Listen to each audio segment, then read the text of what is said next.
விஷால் 560, சந்தோஷ் பிரேம், டேனிஷ் மேனியா இந்த 3 பேரும் பண்ணியிருந்த இந்த பாட்காஸ்ட்டை நான் யூடியூப்ல பார்த்தேன். ஸோ இதில் ஒரு கிளிப்பை பற்றி தான் நான் பேச போகிறேன். அந்த கிளிப்பை மட்டும் பார்த்துட்டு வந்துருங்க. 90% of the obese people don't know why they are fat. Okay, அவங்க ஃபுட்டை சாப்பிட்றதே வந்து அவங்க வந்து ஒரு ஜாலிக்கு சாப்பிடுவாங்க, ஒரு ஸ்ட்ரெஸ்ஸுக்கு சாப்பிடுவாங்க, இல்லை வீட்டில் ஃபுட்டு கொடுக்குறவங்க சாப்பிடுவாங்க. They actually don't know. So இந்த கிளிப்பில் டேனி நான் சொல்கிறது வந்து ரொம்ப ரிலேட்டபுளாக இருந்துச்சு. ஏன்னா நானுமே ஒரு ஃபேட் கிட்டாக இருந்திருக்கேன். எனக்கு கேலரிஸ் என்னன்னே தெரியாது. அப்போ சும்மா டேஸ்ட்டுக்காக சாப்பிடுவேன், ஜாலிக்கு சாப்பிடுவேன். ஸோ அந்த டைமில் வந்து வெயிட் குறை அப்படின்னா எனக்கு என்ன பண்ணணுன்னே தெரில. நான் லிட்ரலி வந்து வேர்த்தா வெயிட் குறையும்னு சொல்லிட்டு வெயிலெலாம் போய் உட்காந்துருக்கேன். சும்மா ஒரு நாள் மட்டும் ஓடுவேன், இன்னொரு நாள் ஓட மாட்டேன். எஃபர்ட்ஸ் போடாமல் இல்லை, அதை எப்படி ரைட் வேலை எப்படி போடணும்னு எனக்கு தெரியாமல் இருந்துச்சு. ஸோ நான் இப்போ இங்கே என்ன சொல்ல வரேன்னா, நான் பார்த்த வரைக்குமே இங்கே நிறைய ஃபிட்னஸ் இன்ஃப்ளூயன்சர்ஸ் இந்த ஃபேட் ஷேமிங்கிற விஷயத்த பண்ண தான் செய்கிறாங்க. நான் யாருன்னு ஸ்பெசிஃபிக்காக நேம் பண்ண விரும்பலை. நிறைய பேர் வந்து அந்த அவங்களோட இன்செக்யூரிட்டிஸை வச்சு மார்க்கெட்டிங் பண்ணுற மாதிரிலாம் நான் நிறைய பார்த்துருக்கேன். ஸோ அதை கொஞ்சம் தவிர்த்துக்கிட்டாங்கன்னா நல்லாயிருக்கும்.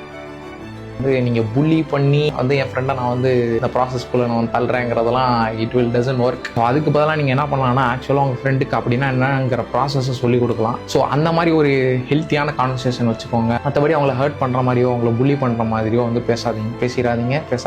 அதே மாதிரி இன்னொன்று சொல்லிடுறேன், நான் இங்கே பாடி பாசிட்டிவிட்டிங்கிற விஷயத்த வந்து நான் பெருசாக பேசலை. பாடி பாசிட்டிவிட்டிங்கிறது வந்து ஒரு கம்ஃபர்ட் ஜோனுக்குள்ளே தள்ளுற மாதிரி ஒரு விஷயம் தான். அதுக்காக பாடி ஷேமிங் வந்து சரியாயிடாது. S, by.